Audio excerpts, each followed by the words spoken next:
CJP സമരത്തിലെ police നടപടിയിൽ ആഭ്യന്തരമന്ത്രി അമിത് ഷാ മറുപടി പറയണമെന്നാവശ്യപ്പെട്ട് പ്രതിഷേധം ശക്തമാക്കാൻ തന്നെയാണ് പ്രതിപക്ഷത്തിന്റെ തീരുമാനം. പാർലമെന്റ് അതുകൊണ്ട് തന്നെ ഇന്നും പ്രക്ഷുബ്ധമാകാൻ തന്നെയാണ് സാധ്യത. പൊതുപരീക്ഷാ നിയമ ഭേദഗതി ബില്ലിന്മേലുള്ള ചർച്ചയിൽ അമിത് ഷാക്കെതിരെ നടത്തിയ പരാമർശം പിൻവലിച്ച് രാഹുൽ ഗാന്ധി മാപ്പ് പറയണമെന്നാവശ്യപ്പെട്ട് BJPയും രംഗത്തുണ്ട്. പാർലമെന്റ് കവാടത്തിലും പ്രതിപക്ഷ പ്രതിഷേധത്തിന് സാധ്യത കാണുന്നുണ്ട്. വിവരങ്ങളുമായി ജിഷ്ണു കൃഷ്ണൻ ചേരുകയാണ്. ജിഷ്ണു പറഞ്ഞതുപോലെ രണ്ട് കൂട്ടരും ഇങ്ങനെ പ്രതിഷേധവുമായി നിൽക്കുന്നു. ഒരു വശത്ത് അമിത്ഷാ മറുപടി പറയണമെന്ന് പറയുന്നു, മറുവശത്ത് അമിത്ഷാക്കെതിരെ രാഹുൽ ഗാന്ധി നടത്തിയ പരാമർശം അത് ഉയർത്തിക്കാട്ടുകയാണ് ഭരണപക്ഷം. എന്തായാലും ഒരു കാര്യം ഉറപ്പ്, പാർലമെന്റ് ഇന്നും പ്രക്ഷുബ്ധമാകും അല്ലേ?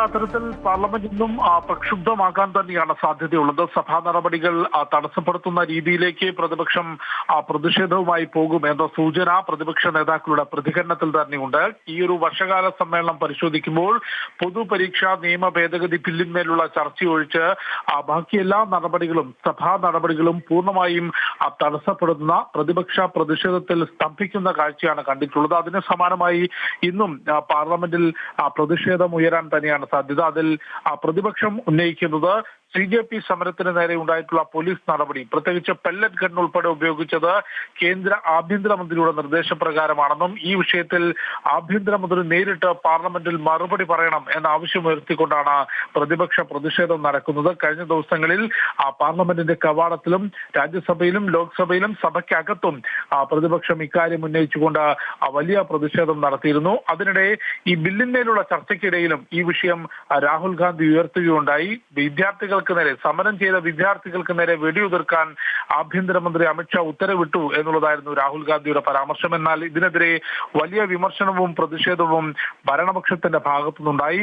അടിസ്ഥാനമോ അല്ലെങ്കിൽ ഏതെങ്കിലും തരത്തിൽ തെളിവുകളില്ലാതെ പാർലമെന്റിനകത്ത് ഒരു അംഗത്തിനെതിരെ ഇത്തരത്തിലുള്ള ആരോപണങ്ങൾ ഉന്നയിക്കുമ്പോൾ അതിന് വ്യക്തമായ ചട്ടങ്ങളുണ്ട്. പാർലമെന്റിനകത്ത് അടിസ്ഥാനമില്ലാത്ത അല്ലെങ്കിൽ രേഖകളില്ലാത്ത ആരോപണങ്ങൾ ഉന്നയിക്കരുത് എന്ന് കേന്ദ്ര പാർലമെന്ററി കാര്യമന്ത്രി കിരൺ റിജിജുവും ഒപ്പം സ്പീക്കറും ആ വിഷയത്തിൽ ഇടപെട്ടുകൊണ്ട് ഇത്തരത്തിൽ ആരോപണത്തിൽ ഏതെങ്കിലും രേഖകളോ തെളിവുകളോ ഉണ്ടോ എന്ന ചോദ്യം ഉന്നയിക്കുകയും ചെയ്തിരുന്നു. ഈ പരാമർശം രാഹുൽ ഗാന്ധി പിൻവലിച്ച് മാപ്പ് പറയണം എന്നുള്ളതാണ് പ്രതിപക്ഷം ഇപ്പോൾ ഉയർത്തുന്നത്. അതുകൊണ്ട് ഭരണപക്ഷം ഉയർത്തുന്നത്. അതുകൊണ്ട് കേന്ദ്രമന്ത്രിമാരുൾപ്പെടെ ഭരണപക്ഷത്തിന്റെ ഭാഗത്തുനിന്നും ഇന്ന് രാഹുൽ ഗാന്ധിക്കെതിരെ പ്രതിഷേധം ഉയരാനുള്ള സാധ്യതയുണ്ട്. അത്തരത്തിൽ പ്രതിപക്ഷ ബഹളത്താൽ പ്രക്ഷുബ്ധമായിരിക്കും പാർലമെന്റ്, പ്രത്യേകിച്ച് ലോക്സഭ എന്ന കാര്യത്തിൽ യാതൊരു സംശയവുമില്ല. ഒപ്പം പാർലമെന്റ് തുടങ്ങുന്നതിന് മുൻപ് പാർലമെന്റ് കവാടത്തിലും ഇരുപക്ഷത്തിന്റെയും പ്രതിഷേധത്തിന് സാധ്യതയുണ്ട്. കഴിഞ്ഞ ദിവസവും സമാനമായി പ്രതിപക്ഷ അംഗങ്ങൾ പാർലമെന്റ് കവാടത്തിൽ പ്രതിഷേധം നടത്തിയിരുന്നു. പഞ്ചാബിലെ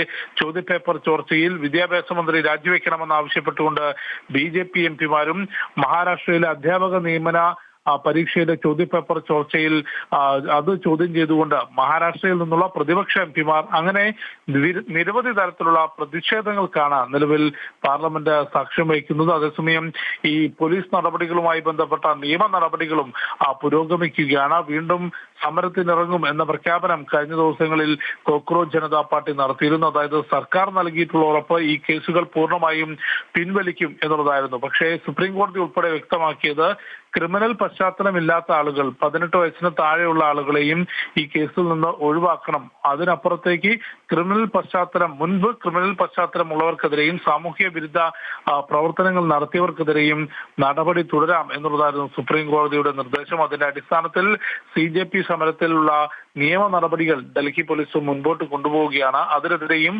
കോക്രോച്ച് ജനതാ പാർട്ടി പ്രതിഷേധം ശക്തമാക്കുന്നുണ്ട്. ശ്രീജ.